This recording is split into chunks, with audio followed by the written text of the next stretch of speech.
हाय, कैसे हैं आप सब? होपफुली सब बहुत अच्छे होंगे। ये जो मेरे साथ खड़े हैं, बताइए ये कौन है?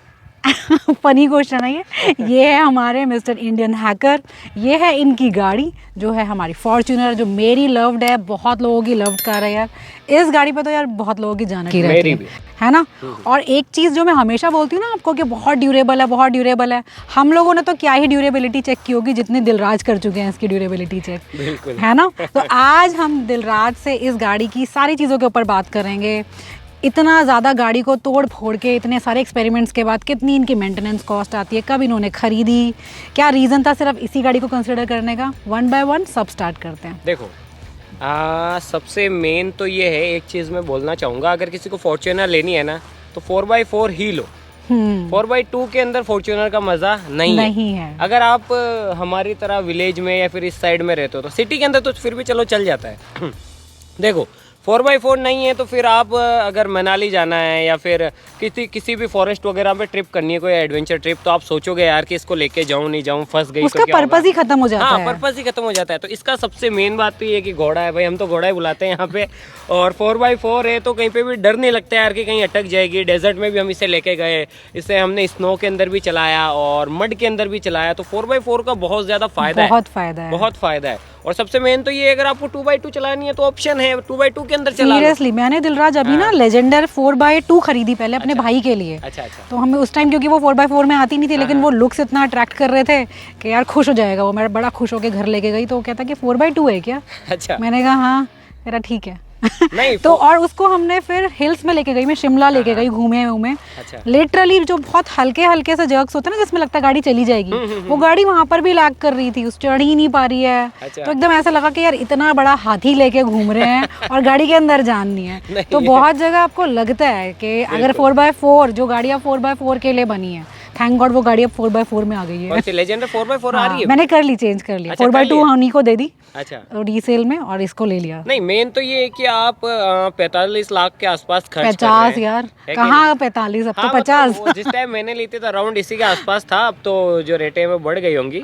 तो जब आप इतना पैसा खर्च कर रहे हो तो 4x4 में ही जाना अच्छा रहता है। ऐसी गाड़ी लो ना कि हर तरीके से, हर सिचुएशन पे बिल्कुल हिट शो होगा। अगर 4x2 लेनी है तो फिर तो प्रीमियम उसमें चले जाओ, फिर लग्जूरियस सेगमेंट के अंदर लग्जरी पे जाइए, फिर आपको एसयूवीज के अंदर आने की जरूरत है। अच्छा, तुमने वो फोर्ड एंडेवर नहीं कंसिडर की? वो की, लेकिन उस टाइम तो तुमने 2019 में लिया है ना? 2019 में लिया। तो 2019 में तो एंडेवर था भैया इंडिया में, क्यों नहीं कंसिडर किया? अब वही बात है ना, शुरू से ही स्टेटस लोगों के फॉर्च्यूनर के लगते हैं, दिमाग में यही बैठी हुई है। घोड़ा है, हर चीज़ के अंदर सही है। 4x4 है, ग्राउंड क्लियरेंस भी काफ़ी अच्छा है, 240 mm का है। और साथ ही साथ गाड़ी के अंदर स्पेस भी काफी अच्छा है। उसका एंडेवर की एक अच्छी बात है कि वो जो पार्किंग की, वो उसके अंदर एक फैसिलिटी होती है, ऑटो पार्क हो जाती है। वो एक अच्छा फीचर था। और इसके अंदर एक दो कमी मुझे लगती है।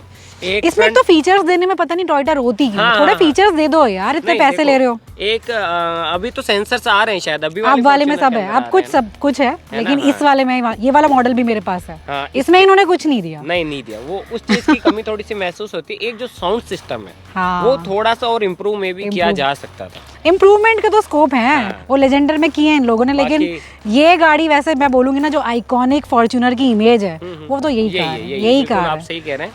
और साथ ही साथ क्या कहते हैं उसको, इसके अंदर भी अगर मुझसे, हालांकि ये ऑटोमेटिक है, अगर मुझसे कोई पूछे कि भैया कौन सी लो, तो मैं कहूंगा मैनुअल के अंदर 4x4 लो। ज्यादा जान है उस गाड़ी की, ज्यादा जान है। अगर आपको मान लो किसी से रेस लगानी है, या फिर मान लो किसी से टग ऑफ वॉर करनी है, या फिर किसी को थोड़ा टशन दिखाना है, तो क्लच तो यही नहीं, तो इसमें वो थोड़ा सा ऑटोमेटिक के अंदर थोड़ा सा मजा नहीं आता है। वही क्लच के ऊपर पैर रखा, रेस दिया फुल, एकदम से क्लच छोड़ा, गाड़ी छू। तो वो मैनुअल के अंदर ही वो मजा, वो ऑटोमेटिक के अंदर नहीं मिल पाता है। अच्छा, एक चीज मुझे बताओ, जैसे हम लोग गाड़ियां लेते हैं, हम थोड़ा सा चलो शोशाबाजी के ले ली, फिर हम उसमें मॉडिफिकेशंस करवाते हैं। तुम्हारा पर्पस ही कुछ और होता है। तुम्हारे वीडियोस से हम देखते हैं, तुम गाड़ी कुछ और ही पर्पस के लिए लेते हो, जो सबको पता है। गाड़ी का तो तुम्हें बस भूत बनाना है, ये करना है, कीचड़ में डाल देनी है, इसे भी तो नहीं दबाने वाले अभी। नहीं इससे अंडरग्राउंड इसको बरी तो नहीं करने वाले। हाँ ऑडियंस चाहेगी तो इसको भी कर देंगे, लेकिन ये जान है यार, इसमें जान अटकी हुई है, तो अभी कोई फिलहाल ऐसा कोई नहीं नहीं अभी नहीं करना। और बाकी इससे इसका मॉडिफिकेशन कराया कोई तुमने? नहीं मॉडिफिकेशन नहीं, मेरी नज़र में कंपनी से जैसी अपन ने गाड़ी ली है तो कंपनी ऑलरेडी उसको अच्छा बना के ही देती है। मॉडिफिकेशन मैंने किसी गाड़ी में नहीं करवाया। सिंपल रखते हो, वैसी रखते हो, जैसी है वैसी रहनी चाहिए। बिल्कुल जैसी है वैसी रहनी चाहिए। हाँ थोड़ी सी मैटिंग लगवा ली, बाकी हाँ वो हल्के फुल्के चेंजेस, हाँ वो ठीक होते हैं। वैसे सीरियसली यार कंपनी जितना R&D करती है, इतनी हाईटेक टीम्स होती है, वो जो चीज बना रही है हम उसके बाद और लगे रहते हैं, इसमें ये और लगा देते हैं, इसमें वो और लगा देते हैं। और बाकी हाँ इसके आगे बम्पर का था, लेकिन वो भी इलीगल हो गया तो वो भी हमने नहीं लगवाया। अच्छा तुम्हारे राजस्थान में तो 10-15 साल वाला चक्कर नहीं होगा ना? 10-15 नहीं, मैं हमारे यहाँ पे शायद 15 साल तक है। आ गया? हाँ 15, मतलब वही ना वो जो एक्सपायर, हाँ एक्सपायर हो जाएगी गाड़ी। हमारे यहाँ पे 15 साल तक रहता है शायद तक। दिल्ली में 10 साल के बाद गाड़ी हो जाती है, हमारे यहाँ पे 15 साल तक डीजल व्हीकल 15 साल तक रहेगा। 15 साल तक। चलो फिर तो सही है, क्योंकि फॉर्च्यूनर वालों को तो लगता है कि यार 10 साल में तो कुछ हिलता ही नहीं है। नहीं अभी देखो ना मुश्किल से एक बार वो जो मड में चलाई थी हमने, तब हमारी गलती की वजह से इसके अंदर कुछ नुकसान हुआ था।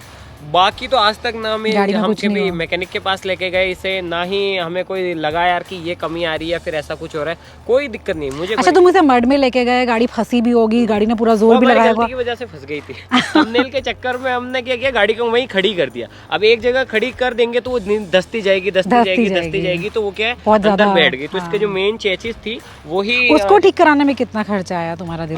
अराउंड लाख के आसपास कुछ हो गया था, क्योंकि नीचे से कुछ मेन दिक्कत हो गई थी, तो इस वजह से वो मेन दिक्कत आई थी। बाकी तो अभी आप देख सकते हो चला के, कोई दिक्कत आपको लगेगी नहीं, सारी चीजें A1 है। बाकी गाड़ी के टायर के अंदर कीले विले ठोक दी थी तो हाँ वो कीलो से कुछ हुआ?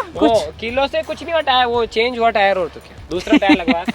ये तो दिलराज का टाइम पास है अच्छे वाला, ऐसे करो कुछ होगा बदल देंगे। देखो हाँ आप अभी देखो गाड़ी के लुक्स, वैसे मैं कार ब्लॉग्स नहीं बनाता हूँ, लेकिन फिर भी मैं खुद अपने अगर एक्सपीरियंस बताऊँ दीदी को, तो देखो हम इसे बम्बूल के अंदर, हमारे अंदर बम्बूल के पेड़ ज्यादा होते हैं, कांटे वाटे लगते रहते गाड़ी, फिर भी आप देखोगे तो स्क्रैचेस वैसे नहीं दिखते, व्हाइट में नहीं दिखते। व्हाइट बहुत टेंशन फ्री कलर मुझे लगता है। अगर आप गौर से देखोगे तब आपको पता सब दिखेगा, हाँ तब दिखेंगे। बाकी गाड़ी के अंदर कोई स्क्रैचेस वगैरह कुछ भी नहीं है। वही हम लोग अभी बात कर रहे थे मैं और दिलराज के, अगर मैं गाड़ी जो खरीद रही हूँ उसको व्हाइट मिले या ब्लैक मिले, तो वही वाली बात बार बार आ रही है कि डार्क कलर में बहुत स्क्रैचेस दिखते हैं। एक लाइन पड़ गई ना वो इतनी हाईलाइटेड सी हो जाएगी कि बस यार इस गाड़ी पे तो स्क्रैच है। बाकी गाड़ी के अंदर एक ये हल्का सा एक बार ये हुआ था क्रैश, जिसके अंदर ये लाइट थोड़ी सी ये क्रैश। ये कैसे हुआ?